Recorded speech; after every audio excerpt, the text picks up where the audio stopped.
This is the Be the Solution podcast, and I'm your host, Maria Quattrone. And today, I have my quote for this morning. This is what I was thinking about in the shower was whether you think you can or think you can, either way, you're right.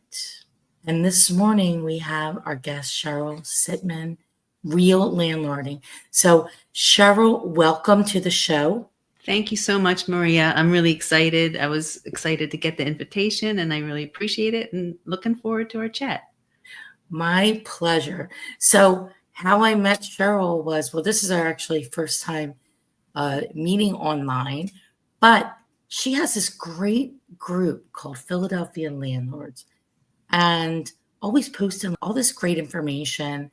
And I saw that she runs a group. So I said, what better person to interview and Sheryl about what's going on in Philadelphia real estate with tenants and landlords. And we're going to unpack today how Sheryl got into business. So I'm excited to talk with you.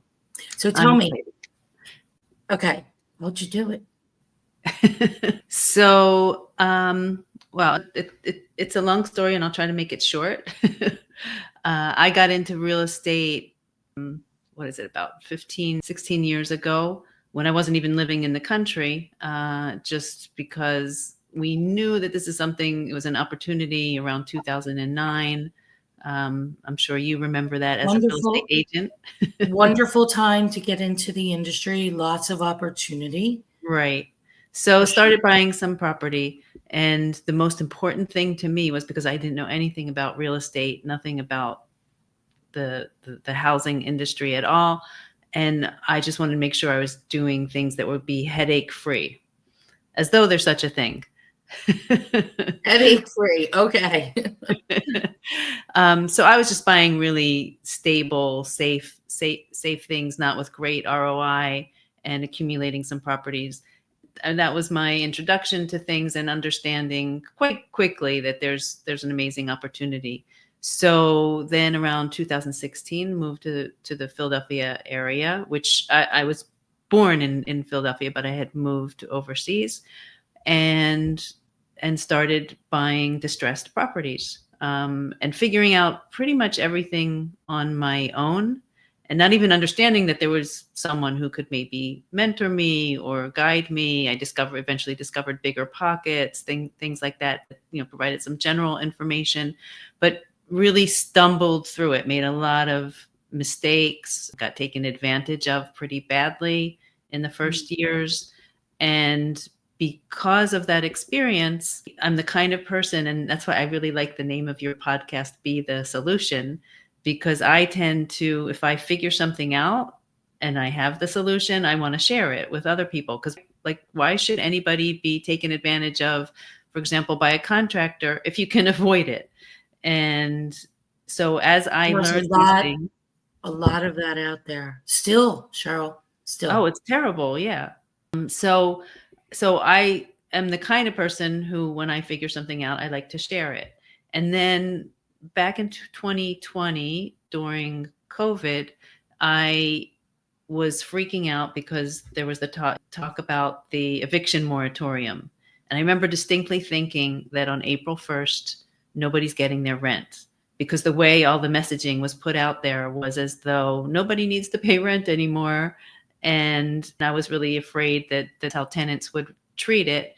And so I formed this group on Facebook for landlords. And I don't even remember the name. I could look it up, but I don't remember what I called it. But it was based around moratorium and what was going on with COVID at the time. And so it was just a small group of landlords, really good people who had a lot of information and helping each other navigate through this difficult times. So that group grew, obviously. It's called Philadelphia Landlords Connect. And we have almost 3,000 people in there. It could be much bigger, but I'm careful about who gets in there because we want only landlords, and to have the discussion on a high level. I manage it very closely and don't allow, all kinds of, advertising and different things. Yeah, spam and crazy conversations, trying to keep things, keep politics out of it. Oh, yes. A lot of these groups turned into like these political things, right? Right. Like everything always And that ends is up. not the reason why we came there. Like, help me get PGW. Do you know right now that they've been down for weeks to submit? PGW? Yeah, this for the landlord application. Oh, Pico. No. PGW. Okay. I didn't The know that gas. because we have The everything set gas. up there. Okay. No, we've been waiting for at least 3 weeks, and the system's been down. We can't submit it to get into the landlord program for a couple of my properties. I mean, how does that? I don't understand. Right. Do you? Yeah. I don't. I don't understand a lot of things that go on. I don't know if it's a Philly thing.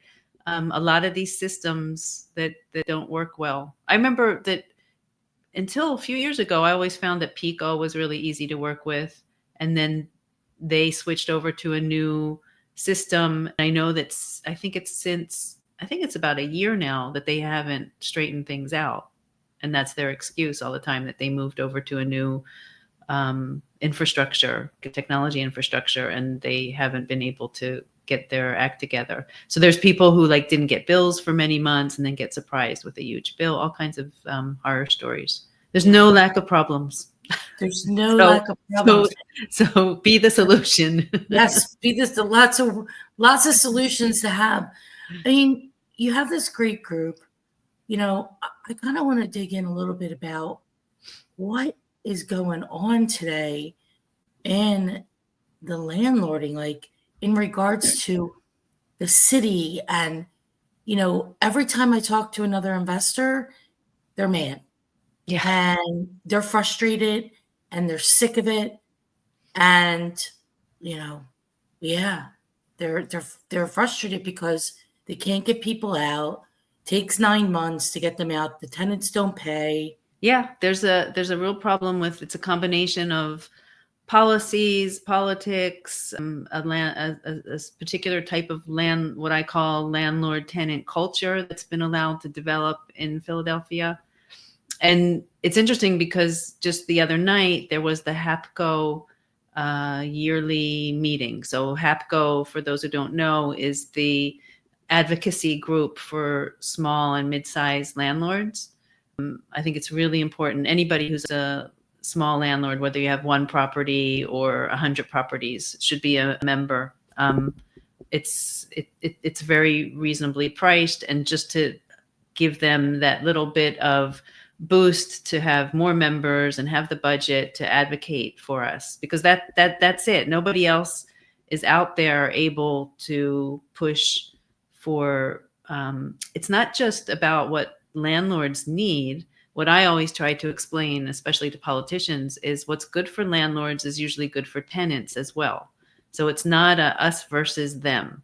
And that's one of the big problems, is that it's framed as a battle between landlords and tenants.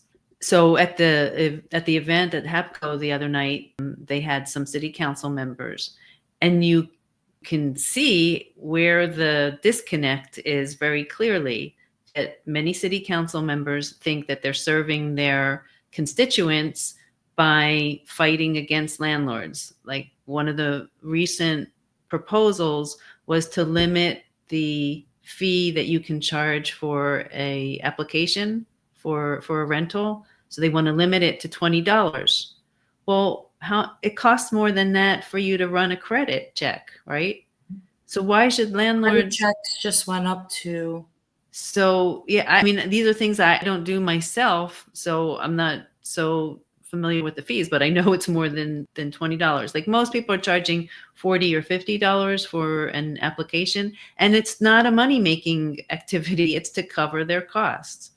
So when you hear a city council member talk about this and you're trying to explain to them, but this is, nobody's taking advantage of anybody, that's just what it costs to have to check whether a tenant is, has, criminal record and all these things that we have to be able to check.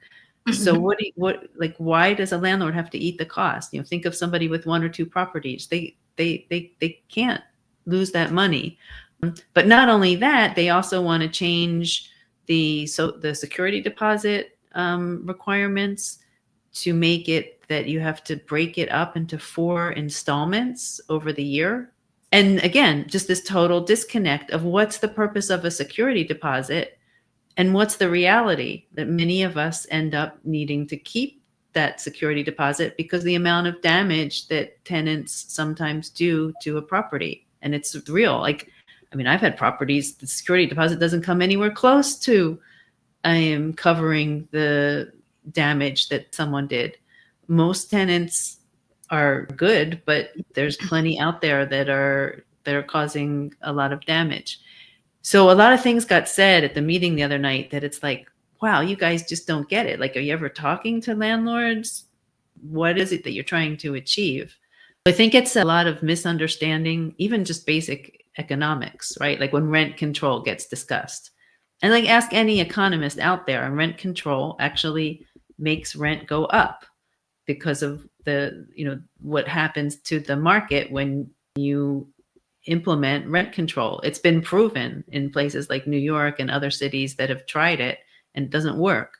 But it sounds good, right? That the politician can tell their constituents, I'm looking out for you. I'm going to make sure that your rent doesn't increase too much.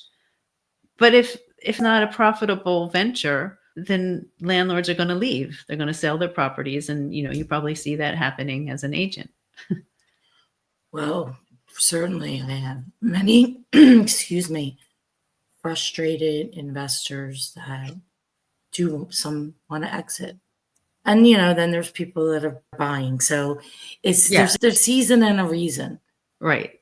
All right. Some people have been in it for a long time and they're like, yeah, I'm now 60. I have 20 properties, 30, 40, 50. I'm not going to sell them all at once. I want to sell 5 a year. I'm going to start the exit now. So, and there's other people that, they're asking for portfolios and they're ready to buy 100 units. So it just depends. But it definitely is more difficult. I mean, that's kind of ridiculous that the public sector wants to put, what you can ask for whatever you want. If it's a high-end residence, I mean, sometimes they ask for 2 and 3 months security deposit. There should be no limitation on what you ask. It's your property.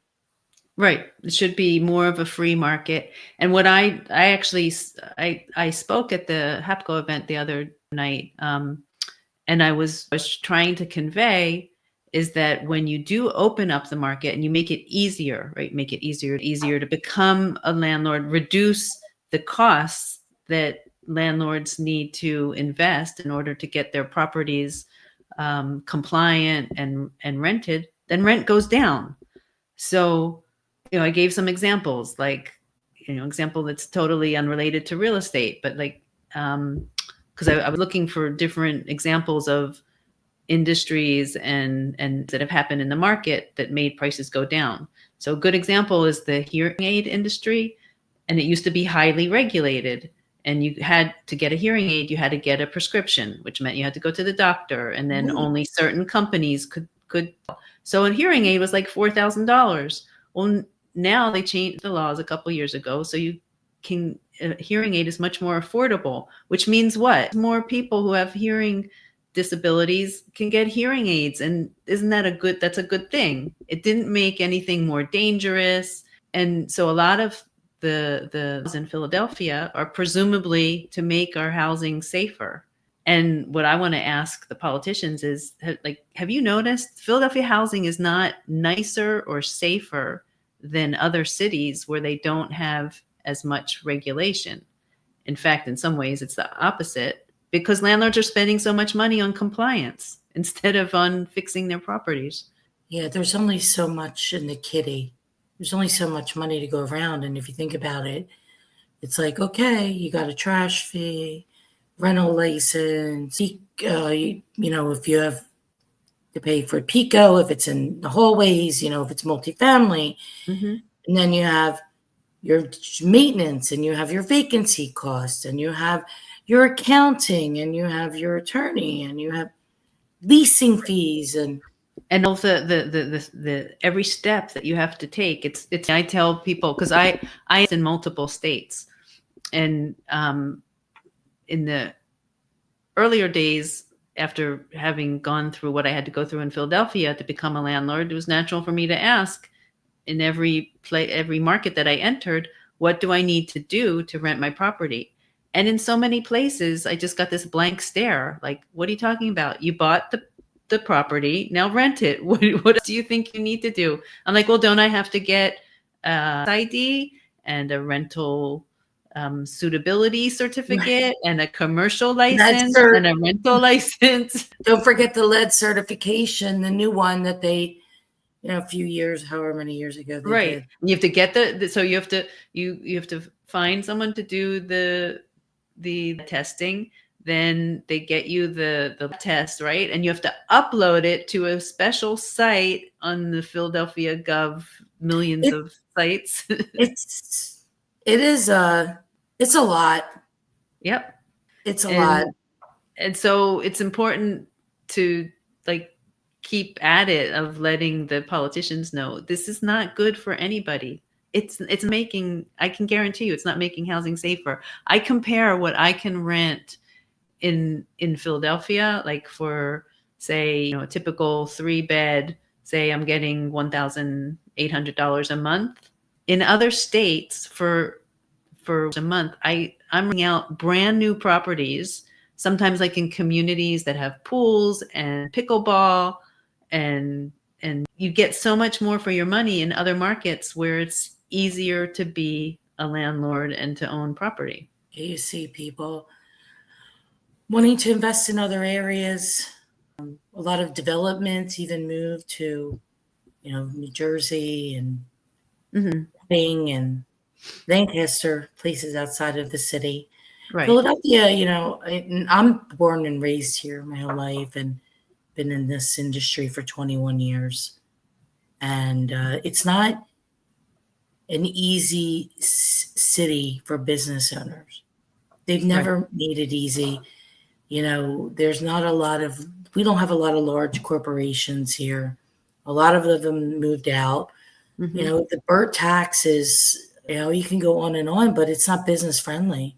Right. And there are many people like myself that are out there, hitting the pavement saying, when are you going to change? Like, when are you going to get it?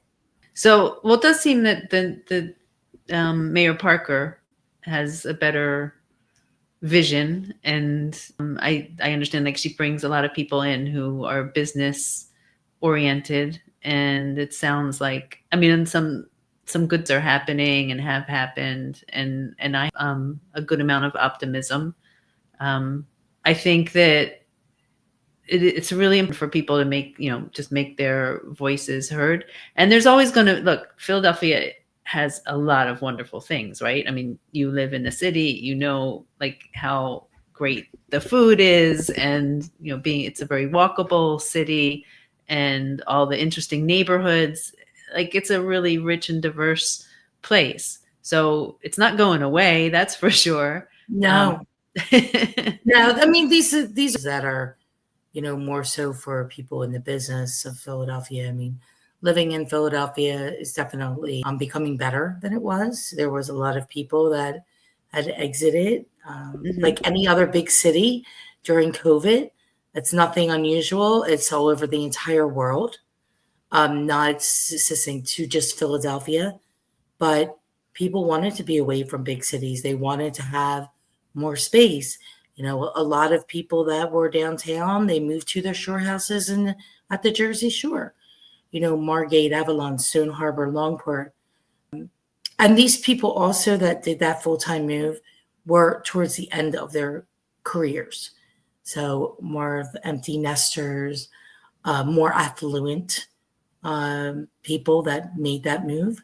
So you do see a sector of those people who are not coming back. They're just not. Right. But there's new people that move in. We have every year residents. Philadelphia's eds and meds, big industry here. We have residents that come, residents that go. Right. They're here for 4 years, 5 years, 6 years, whatever, depending on their program. What of John Fry being made president of Temple University? Do you think that he's going to have an impact in North Philadelphia? I mean, I would hope so because it is not great around there. Right. And I sell a lot of real estate in that area. And it is, and I went to Temple in like what year? Early 90. I was at Textile and then Temple. So that was 90. And it's not that much better today. Campus is bigger, campus is better, but talking about in the areas surrounding, they really need to make that part of Temple, like Right.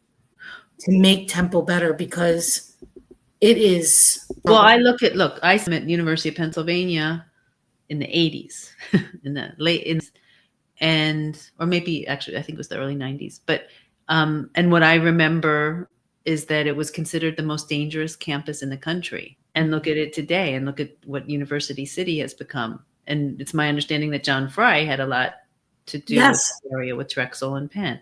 yes, So 100%. yeah. But look, that's the thing. Look what Penn did, and Temple looks exactly the same as it did 30 Mhm. years ago, or 30, however many years. What's it, 90 and how many years is that? Too long ago. Aging ourselves. Not supposed to be doing that this morning. I'm like, but I guess it's 30 years or 35 years or whatever it is, but it's not changed. I'm there. I was just there the other day. And I hope that people that are at students at the community there, that they really figure this out. Right. If anybody can figure it out, he can. Right. Okay. Well, it's interesting, talking about change. Someone said something very interesting. I don't remember who it was, but at an event where it's just terrible that I remember his name, Kevin something, there's a Drexel like Gillian. institute. What? Kevin Gillian. Right. So he pointed out how if you don't have whatever you want to call it, change, gentrification, it's not that things then the alternative is that will stay the same. Things get worse. Yes. And it's a fact. I mean, I see it everywhere. So all of these, the neighborhood groups and some of the decision makers and influencers who try to resist change, they're really doing a disservice. I mean, it could be you don't want a particular, like, a high-rise building in the middle of a residential neighborhood or some kinds of commercial activities. But you have to allow, like, developers aren't evil. These are the people and companies are fixing the city. And otherwise things are just going to keep falling apart. You can see it, like, look at any vacant property. It doesn't stay the same. It's like a structure is actually a living creature that will slowly deteriorate. That's right. That is correct. It does not stay the same. And, a lot of developers have moved their money other places. And it's not, it's hard to even make a deal pencil out today. Right. Right. So we've seen least amount of permits pulled in something like 30 years. Mm-hmm. So, yeah, part of it, and, I think that Mayor Parker is really, out there doing the work and mm-hmm. working on making things better. But it comes down to council people. And the fact that there's this councilmanic prerogative is a big problem in Philadelphia. And those are the people that I know they want to have, like, they're protecting their constituents, but they're Mm-hmm. really not. Mm-hmm. And they hold things back in neighborhoods. They have too much control, and that should be wiped out of the charter. And I've been saying that same thing, stance, for 21 years, and I believe that they can control property that the city owns gets developed or not. Mm-hmm. Yeah. They have to sign off on it. They're the holdup with more development happening, more properties that first-time buyers can buy. They're the holdup because it's in the land bank and they have to sign off on it. And a lot of times they don't want to. Right. And who were Yeah, they? it's for like someone like me that's far less involved than I'm sure in the day to day of like the laws and developments that are going on in Philadelphia. But when you walk around and you see all these empty lots and you see vacant properties, and a lot of it is owned by PHA. Like I was surprised. I have a property that had a lot of next to it, and somebody was just using it to store their junk. And so I wanted to get rid of it because why should my tenant have to live next to a junkyard? And I was really surprised to find out that PHA owns the lot. And I'm like, let me buy it. Like, what are you doing with it other than letting it become a junkyard? Let me buy it. But there's no way for me to do that. I think if I lived in a house, then there would be some kind of option maybe for me to buy it. But because I am a investor or landlord, I can't. Better to have it just sit there and collect trash. There's Correct. no logic. That's I would correct. buy it and do something with it. I've run up against this for so many years. Like, it's just sickening. It So really is.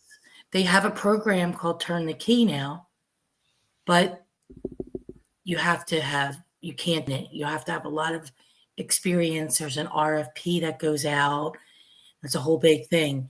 They mhm, are, though, building these houses where buyers can buy them for like a brand new construction for $280,000. There's all kinds of grants available as well. Philly First. There's also grant from like Wistis has one for 10,000. You marry the two, very little money out of pocket for them. The kicker is they have to hold it for 15 years. mhm. Otherwise, when they sell it, they cannot get the equity from it because there's a soft second of 90,000 against it. So you're really getting a mortgage of 100, 210 or 200, Mhm.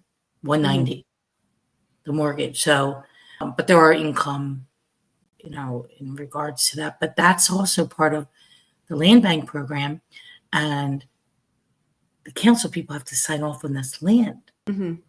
But you see them, how lots there are. Right. Oh, yeah. Thousands, maybe tens of thousands. No, I don't know. Tens of thousands. Right. So it's interesting because this what happens is situation created where there's this complex web of programs and opportunities and laws and regulations and all these things that the average person or even the average investor, no way they're going to know all these things, right? And that you offer these services and knowledge that can help somebody navigate it as a real estate. And I'm trying on my end to get the knowledge out there. So one of the things that I try in the Philadelphia group, as I gather information, I try to put it out there, and I realize like it needs to be put into a more organized way. Actually, like Philadelphia has a lot of good websites, the government to put out information. When you get there, you realize like it's really hard to understand. So I'll give like a basic example. There's a lot of programs for tenants out there that can help them with utilities, with rent, all kinds of things. When I go and look at these things, I'm like, I don't know what to do. If I can't figure it out, probably the tenant can't figure it out either. Or it might not be just about figuring it out, just it's very complicated. You have to send in this document, that document is like this or that. And That's it, correct. yeah, so there's a lot of money out there that goes totally unused. I'm sure that there's like none of these programs that get funding end up being able to use most of the funding because of that barrier to entry. So one of the things that I want to do, so I've established like this entity called Real Landlording, and actually soon we're gonna launch a new website. It's all ready, and we're just debugging it now. So we're talking about within days or a week or so that will launch. And the idea is that anywhere where a landlord is on their journey, whether they haven't even started buying properties yet and need consulting and help in analyzing properties and all of that kind of thing.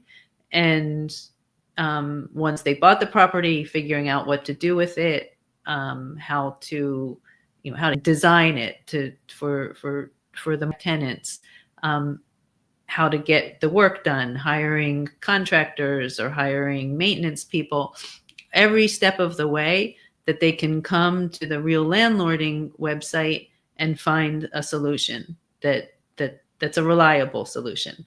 And like I was, you before we actually started the podcast, that in my journey, I found that I got severely taken advantage of in my early years. I lost quite a bit of money to some corrupt, I don't know what to call them. I have some that I won't use here, contractors that took advantage of me. And it was clear, like they knew as soon as they started talking to me, this woman knows nothing and I'm taking advantage of that. Okay. They know as you open your mouth that whether you know or not. And there's unfortunately people who will take advantage of that. And that because I went through that, I really sincerely feel like other people should not go through that if I can help them to avoid it. And it's not that hard to avoid it once you have some knowledge and connections and things like that.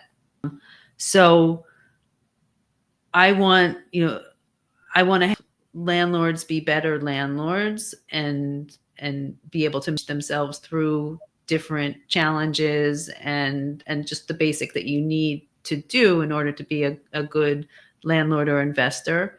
And I know that has a win-win or win-win-win, because it's better for investors to increase their bottom line, but that also helps the tenant, because if your expenses decrease and it's easier for you to be a landlord, you can manage your rent, not just your rent better, but then you have money to invest in the property to keep it maintained. There's nothing worse than like having, if you're a tenant and you have a landlord who's struggling financially and there's issues that you have in the house. It might not be that they're a bad person, that they don't get things taken care of. It could be they don't have the funds to do it. Indeed. So that's exciting. Have your website launching. I guess you're creating a community, basically. Yeah, a community and a network that people can rely on. So that's awesome. Yeah, I think it'll be pretty good. And that's going to launch in the next couple of weeks, next week or two. It should be within a week, but awesome. I'll be letting. Yeah, very exciting. Lots of be the solutions going on. Exactly. Be the solution. Exactly. We have so many other things, Sheryl, that I would love to talk to you about in the future in regards to how people can do it. Like, how can they get in the business? I'd like to schedule a time when we can unpack that and do a case study. For sure. I would love to do that. That would be super cool. And then you could put it on your website too. Yeah. You could do that. I'll have to interview one of these days. I'm ready any day. ready to bring it. You gotta have, I'm always ready. Energy, enthusiasm, regardless of whatever's around us. Exactly. So I'll ask you this question, Sheryl. What are you, and maybe you're going to tell me the website, most excited about for your personal future? Well, for real personal. So like I said, I used to live, and when I moved here with my youngest child, who at the time was a junior in high school, but my other two kids still remained overseas. And just a few months ago, one of them moved over with her husband. So she's here now. So I have 2 out of 3 here close by. And in the summer, my third child, along with my grandson and his wife, to move here. So that's for me the ultimate. There's nothing more important than family and everything. I mean, I know it sounds cliche, but everything I do is about family. It's having the resources to help family and spend time with family. And it's about making a lifestyle. Like we were talking about this a little bit before the podcast, that through real estate and investing, you can have more control over your life and shape the kind of lifestyle that you want to have. So that's what I'm excited about, having my kids nearby. Nothing better than having family. Really. I mean, family's everything. Everything. Yeah. Okay, so last question for you. Guilty pleasure. Ooh, wow. You didn't prepare me for this. Guilty pleasure. Yeah. I guess like in general, it goes back to this, like having control of my time. So I sense from it that you're kind of this too, because you scheduled this podcast for 7:30 in the morning. So you like to make use of your time and fill your days. And I definitely am like that as well. But because I do have control of my time, that I can set days where it's like, this is mine. If I want to sleep in, if I want to spend a stupid amount of time, I don't know, at the gym, hiking, or watching TV on the sofa, whatever it is, that, and I don't have to feel guilty about it. So doing what you want when you want, because you created the life that you wanted to have. Exactly. But not taking, like, that doesn't mean every day just doing whatever. Well, of course, then you wouldn't have any business, right? Right. It's like, and it wouldn't be satisfying, because when like if you do it too much, it's just like, I don't know, it doesn't feel good. I said to everybody at the office, I said, like, if I'm sick, it's horrible because I have to be at the house. You can't like infect people. And it is the worst. Like, I could stay at the house for like 3 hours, maybe 5. But after that, it's like stir crazy. If I'm not sleeping, it's bad. Right. Yeah. Well, we're social beings. We need to be around people. We are. And if it was like, oh, if I wasn't sick, like, it'd be fine, right? Like, you'd have something to do. But no, I'm not a good sick person. I like staying in. I like to be out and about. But this was a great podcast. I appreciate you, Sheryl, and looking forward to having you on again, and looking forward to getting to know you. Yeah, me too. Sure. I really appreciate this. A new friend. Yeah, we're going to have a coffee. Absolutely. A good Italian coffee. That's right.